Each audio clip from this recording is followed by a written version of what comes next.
Салам достор, Кыштакта бир күн программасынын экинчи чыгарылышы. Бүгүн биз ысык аптаптуу Араван районунун Ачы айылынан чыгып, кереметтүү, тоолору бийик, абасы таза Алай районуна келдик. Тактап айтканда, Алай районунун Корул айыл аймагынын Тогуз булак деген айылына турабыз. Эске салсак, бизге ар бир айылга барганда ошол айылдан бирден кыз бизге жардам берет. Өткөнкү чыгарылышта Айжамал жардам берген болсо, бул чыгарылышта бизге ошол Тогуз булак айылынын тургуну, менин жакын таанышым, досум Нуржайна жардам берет. Салам. Салам.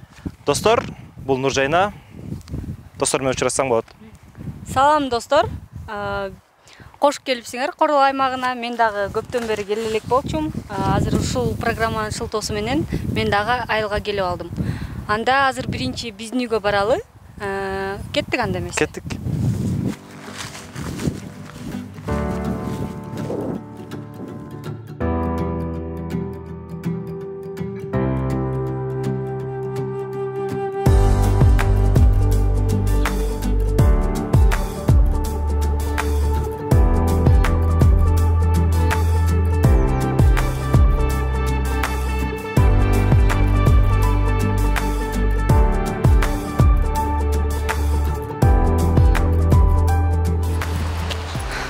Азыр үйдү култануу.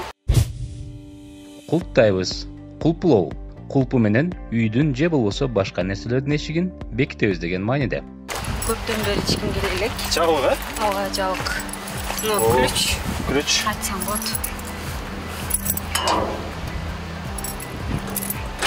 Ой, оңой ачылат.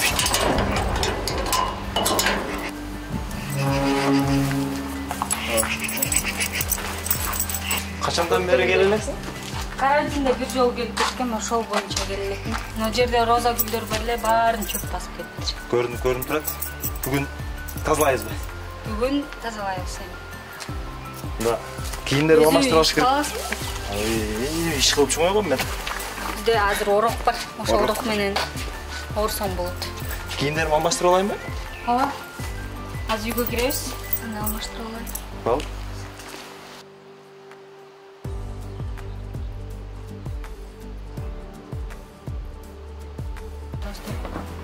О, кийимдер даяр. Неден баштайбыз? Чөптү баштайбыз. Чөптү? Орок мененби? Азыр мен орокду алып келип берейин. Орок даяр, курчпу? Курч. О, чөптү карай. Көптөн бери мындай иштерди кылбай сагынып калдым. Сонун жыттан атат чөптөр. Ооба, азыр эми ушуну оробуз. Оробуз, гүлдөрдү калтырабыз. Орокду алып келебиз. Бияктагы?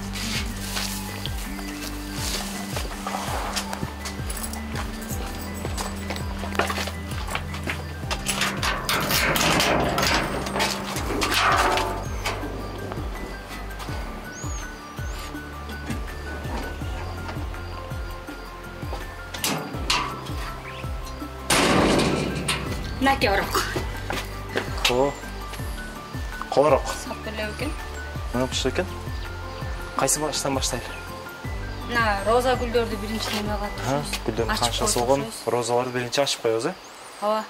Бул жактан баштай берели. Охо, мен боюман дагы узун бул жерде чөптөр.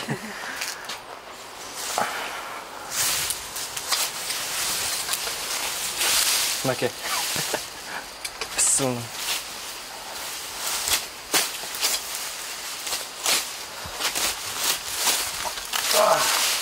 Çöptün jiti son kаңыл жарды жарат. Курайлар бар экен. О, роза гүлдөр көрүндү. Нуржайна, бул гүлдөр негизи качан эгилди? Эгип кеттиң беле? Бул гүлдөр өзү бул жерде турчу. Анан кийин бул жакка көчүрүп койгон да, атамчы. Бул өзү апам эккен бул гүлдөрдү бияка. Анан ошо. Демек 3-4 жылдык гүлдөр десек болот экен, э? Бирөөнү уруп алдым. 3-4 жылдыктан деле көп. Эч нерсе болбойбу бирөөсүн урсаң? Жок, жок. Эгер гүлү жок болсо эч нерсе болбойт. Гүлдөй эле экен, бул быйыл жаңы чыккандар окшойт. Бул ооба. Бул кандай сорт экенин билесиң, башкача экен түсү? Бул российский гүлдөр деп коет. Жакшына түсү оранжевый, кызыл, дагы ак дагы түстөрү бар эле, ак ачыла эле экен, эми ачылып баштап. Бұл жерде гүлдердің жіті оқымыш екен. Түсі дағы башқаша. Қандай свет дейді? Оранжевый. Оранжевый түсті. Қызыл менен сарының ортасындағы түс. Жіті оқымыш. Да, қандай сорттар бар? Да, китайский деген роза деген бар. Ал майда бирок кып-кызыл болуп сонун ачат ол дагы. Мындай көбүнчө немелерге коюп койсо сонун болот, дубалдаргачы. Кып-кызыл болуп дубалды ачат. Мурун бизде да ошентип эгет элек, азыр эгилбей калды. Эң акыркысына бул жакка көчүрүп койгонбуз, ошо кичине ачыптыр. Негизи айылда көп эле отурулушабы гүлдөрдү? Честерине короңордо барбы? Үйүнүн алдына баары эле отурулушат. Негизи айыл эли эмнемен тиричилик кылышат? Бардыгы эле ойлошот, алай тоолу, жалаңадан мал багышат депчи. Жок, мал эле бакпайт. Бизде дыйканчылык менен деле алектенишет. Картошка ишет көбүнчө, алма теришет. Бардыгы эле дыйканчылык кылат, сабиз, помидор, бардыгын эгишет. Сен жардам бересиң мага? Бизде алайда мындай чөп чабуу, башка иштерин өзү эркек балдар кылат. Анан кыз балдар көбүнчө үйдүн иштерин, нан жаап, үйдөгү иштерди, тамак жасап, ошондойлорду кылышат да. Демек, менин билишимче кыздар мал карашпайт, ашкана тирсең кылышат, огородко да чыгышпайт. Туурабы? Тамак жакшы жасайм дедиң, бүгүн бизге бир нерсе тамак жасап бересиңби? Ооба, мен өзүмдүн фирменный тамактарым бар. Ошо тамактардан жасап берем, сөзсүз түрдө. Бирок кээ кыздар бар, малды деле карай берет. Мен кичинекейимде малды деле карап жүргөм. Эми мындай чөп чаап дегендерди көбүнчө балдар кылышат да. Демек кыздарды бул жакта өтө сыйлашат. Сырткы жумуштарды көп жасата беришпейт эгер мүмкүнчүлүк болсо, Ооба, кыздарды алайда жакшы кыздарды сыйлап көбүнчө неме кылып турушат да. Эми ал кыз бала оор иштерди кылдырбайт мындайча айтканда. Достор, бир нерсени ачык айтыш керек. Нуржайна экөөбүз тайпалашпыз. Нуржайна ушул өзүң азыркы иштеп аткан жумушуң, бул жакка эмнеге келбейсиң, ошолор боюнча айтып берсең. Мен өзүм ошо журналистика факультетинде окудум, досум мен айткандай. Анан бул жакта атам өзү Россияда иш кылат, анан кийин апам кайтыш болуп кеткен. Ошого үй да каралбай калган ошого дагы деп ойлойм да, потому что үйдүн немесин кутун дагы эне ачат го. Ошон үчүн ошого менин ишим ошто болгондуктан, окуум ошто болгондуктан бияка көп деле келе албай калам. Тогуз булактын кыздары көпчүлүгү эле окуп шаарга кетишет ошондо. Бизде ооба Тогуз булакта көпчүлүгү кыздарын окутушат. Бизде андай кыз баланы окусун, тарбия алсын деп окууга жөнөтүшөт көпчүлүгү. Ошол нерсе жакшы го деп ойлойм. Мен дагы апамдар, атамдар эч нерседен кем кылбайын деп окутушкан да.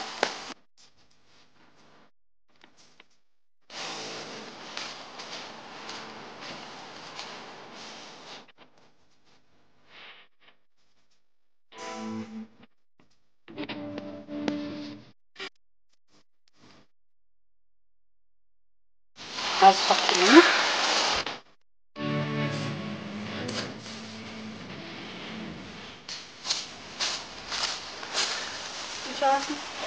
Кандай жакшы.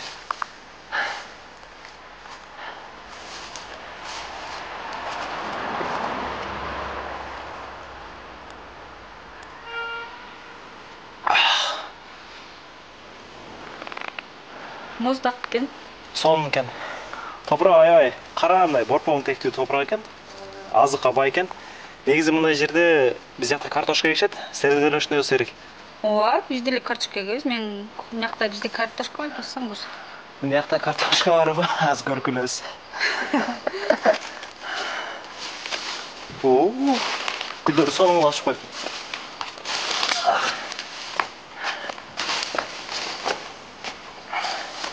Бул жактабы? Ооба. Көп кеткен. Чөгөсүп калыптыр.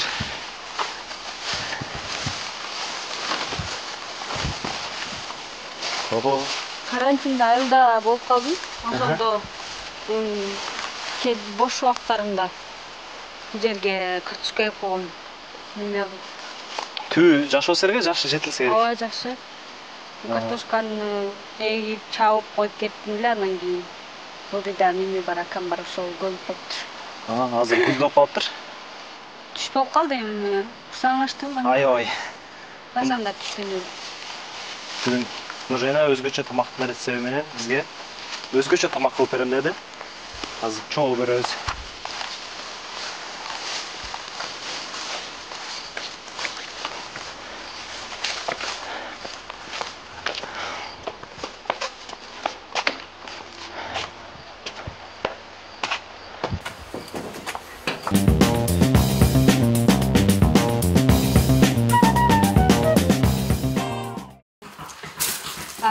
Уже 5 минут болду. Камырды уже жайып, чекеден жайып баштасак болот. Бул так жейди, тыныктыр.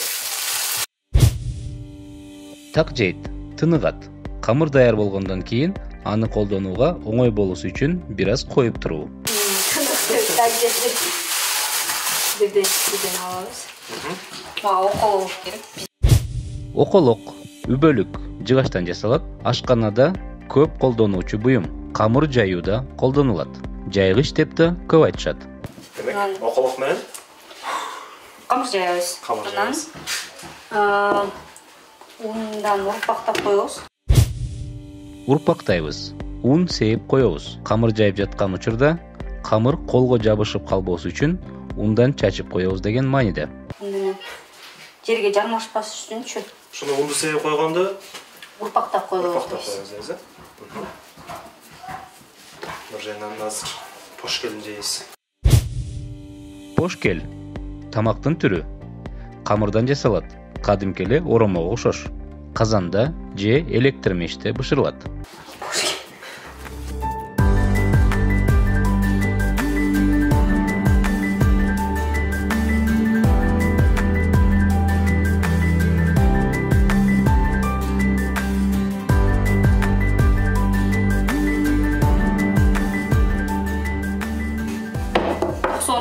Жылы төрөлгөн өзү ушул айылда эле. 6000-7000ге жакын эл адам жашайт да. Тоғызбулактын өзүндөбү же? Тоғызбулакта эмес, Корулда. Корул айыл аймагында. Негизи бул жерде жаштар эмнемен арек болушат көбүнчө? Көбүнчө ошо дыйканчылык, андан кийин окушат, сабактарга барышат. Кээ биркилер көчөгө барып курстарга барышат, өздөрүн кызыккан. Анан айылдарда да кээ бир мектептерде комуз курсу, комуз үйрөтүшөт, спорт, күрөшкө, ошондой нерселерге барышат. Демек спортко шарт бар айылда. Спортко шарт бар. Спорт немелер да курган. Бир өйдөдө. Өйдөдө, жогоруда деген мааниде. Кенже айылында Алимов, Жоро Алимов деген мектеп бар, ошол мектепке чоң спорт комплекс курулган. Куда сыйлоодо кандай өзгөчөлүк? Калынды көп алгандан кийин кудалар да өзгөчө сыйласа керек. Жок, көп эмес, ал биз үчүн көп деле эмес, жакшы. Эми башка аймактарга салыштырмалуу бир аз көбүрөөк. Көбүрөөкпү? Бизде кыз узатуусу болот, ошо кыздын ата-энесинин чыгымы кетет, сепке кетет. Кайра эле ошол акчасы кетет. Шын айтайынбы? Бизде баардык техникасынан бери алып берет, үйдө алып беришет да. Машинасы ошондо техникасы. Жок. Например, үйдөгү неме, печка, духовка, микроволновка, мясорубкаларынан бери алып беришет да. Күйөөлөргө кандай нерселер бар? Кызга келгенде каадаларын кылып атканда дейми? Ботинка бекитишет. Бут кийим бекитишет. Бекитүү, катып коюу деген мааниде. Анан кулак чоймой бар. Кыздын немелери, сиңдилери, жакын сиңдилери барып ошо кулагын чоюшат. Анан акча алышат, чоюп. Анан ысырык, арча менен ысырык салып деңелери тоже акча алышат күйөөалдардан, ошондой сыктардан. Кийим бекиткенде дагы кийимде дагы күйөөалдарды да сыйлашат биздечи, өзүнүн балдарындай көрүпчү. Кой сойдуруп, отун жагдырып көрөт го. Ушундай барбы? Жок. Ал жактарын мындай кой салабы экен, же отун жадабы экен деп антип сынап эле көрөбүз. Кантип сындагып көрүп алышат анан жолдорду? Сындагып? Биздин өз баласындай көргөн үчүн көп деле сындаганын көргөнбүз да. Демек өзүнүн баласындай көрүп эле? Ооба, мындай менин кызымы да ушундай сыйласын дегендей кылып, ошол күйөөсү менен келген учурда кыздарын дагы сыйлап, неме кылып турушат да бизде. Бир күнүнө келгендечи. Камыр болуп калды ужачы. Жайып бүттү.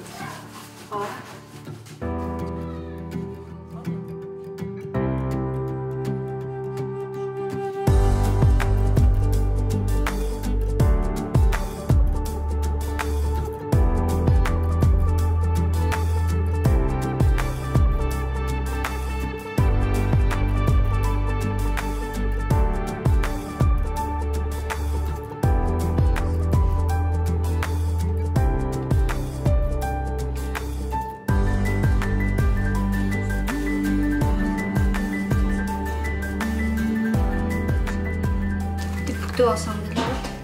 Түптөп туруп салабыз. Оппа.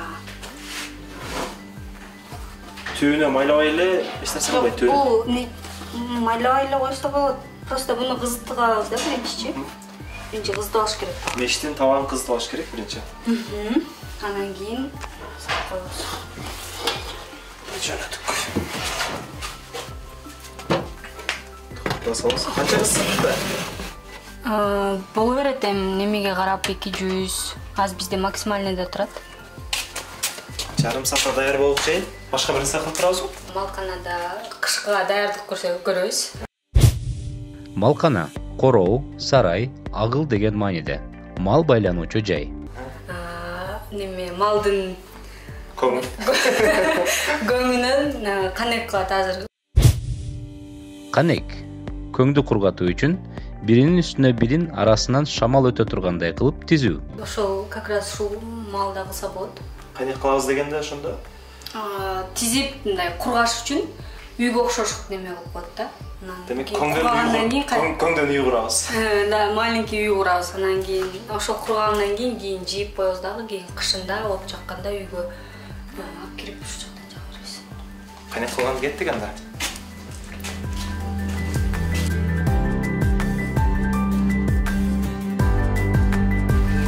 Биринчи алабыз. Көрүсүз да.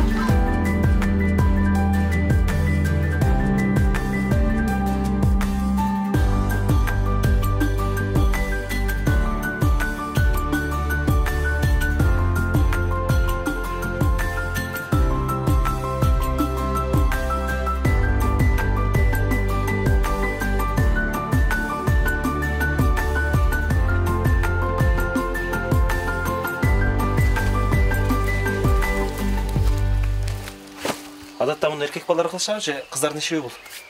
Эркек балдар кылат көбүнчө. Кыздар деле кыла берет. Мен кылган үчүн аз кылып атпайм ба? Бизде үй бүлөдө эркек бала жок болгон үчүн мен көбүнчө эркек балдардын ишин кылып чоңойгом. Баарын кыла бересиң. Мал деле карай берем. Үйгө кирип пошкелди кылып бышыра бересиң. Үйгө кирип пошкелди кыла берем. Мен бүт берип кетет окшойм. Жактыбы? Сен акы койдуң бирокчу. Аябай жакты дебейм, бирок кылса болот. Болду? Койдун көңү бүттү. Уйду кылабызбы? Уйду кылып пока боло элек. Анда болду, пошкел бышыкпаса керек.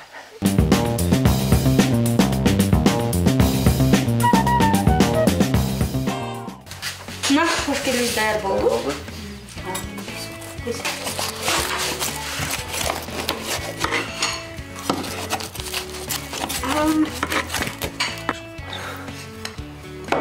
Экиден шерик менен жейсиз. Шерик. Экиден салыш керекпи? Шериги менен жейт го. Шерик, жуп. Экиден деген мааниде. Мен курсаган машта иш кылып Жегім келіп кетіп жатады. Бирок аябай ысык экен. Даамы да өзгөчө болсо керек. Кадимки эле орома. Болгону духовкага бышырылган. Сиздерге дагы үйдөн жасап жөөнү сунуштайм. Бирок баары мынчалык болбосо керек, себеби ар бир нерсенин жеринде жасалганы өзгөчө болот го. Ошондон Нуржайна азыр түштөнүүдөн кийин биз айылды кыдырышыбыз керек. Кимге барабыз? Бизде азыр айылда аксакалдардан бир абам бар. Ошо абамга барып келели. Айылдын тарыхын баарын айтып берет. Айыл боюнча жакшы маалыматтар. Аш болсун.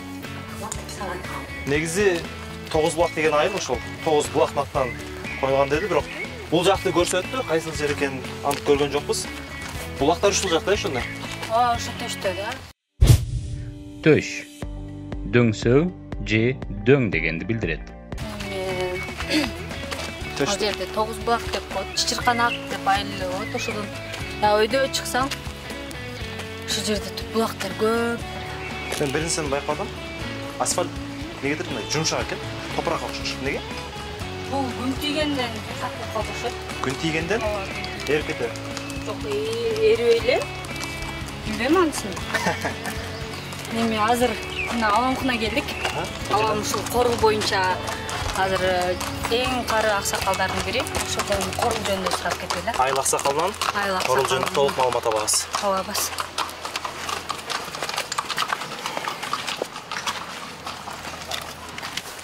Assalamu alaikum. Кандайсың ага? Жакшы мына. Сен соңуз жакшыбы? Жакшы. Мен сурайын дегеним, бул корул неге корул деп аталып калган? Анан Тогуз булак неге Тогуз булак деп аталып калган? Тогуз булак эми Биер бул жер деген мааниде. Биз мына 59-жыл мына жерде эч нерсе жок эле. 59-жылы мен келип түштүм. 59-жылы балам Тарел деген балам төрөлдү. Анан жерге келип бу жерге мына акта иштеп жен талалы. Акырысында мына мен мына ушулар өнүп өстү. Ушу биздин чоң бубаларыбыз, ушу тору келип жерге конгон да жерде. Тору деген куш. Тору деген куш башында? Корул деген. Анан ошого корул деп аталып калган ошо. Корул деп аталып калган. Азыр ошо Тогуз булак деген барбы азыр чыга? Бар. Тогуз булак мына. Ал чыган Акташтын алдында булак. Онан бери баары булак. Суусу таза. Ичкиң эле келет. Мазар ой. Кишилер сыйынат энди. Адамдар сыйынганы баршабы? Мурун сыйынчылар азыркы жаштар болбой калды. Мурун биз сыйынып, илип, бирдекелеринен жуунуп, ал жерде баягы жара параларын барын жуунуп сакаят эле. Ийик жер. Булак. Таштан чыгат. Айыл эли неменен тиричилик кылышат? Басымдуу бөлүгү негизинен. Айыл эли эмне менен тиричилик кылышат? Ачарчылык болуп, ачка калып, кээрлери өлүп кетти ачкалыктан. Черет, алга, мишал, ушуларды жечилик. Өсүмдүк? Ошолорду кээри иши өлүп кетти. Ондо, ошондо, ошол кезде деген мааниде. Анда баракта карточка деп билбептир ошол убакта. Билбейсиңби? Мындай заман башка заман. Баары бар заман. Токчулук, молчулук, баары мына. Мына жериңе айдасаң тоёсуң. Өрүгүң турат, алмаң турат, тиласың турат. Баары бар. Болуптур, жакшыбыз. Сиздин жашыңызга жеткирсин, ден соолуктуңуз. Болуптур. Улукбек эртең келип кемсиң. Келип калат эми 5-6 күндө чыгат.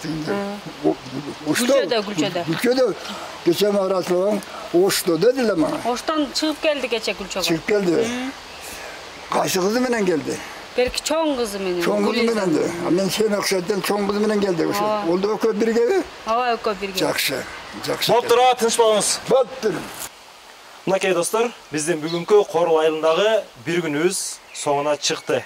Бүгүн бизге Нуржайна өзү менен чогуу жашатып көрүп, айылдын турмушун толугу менен көрсөтүп берди. Нуржайна, сага чоң рахмат.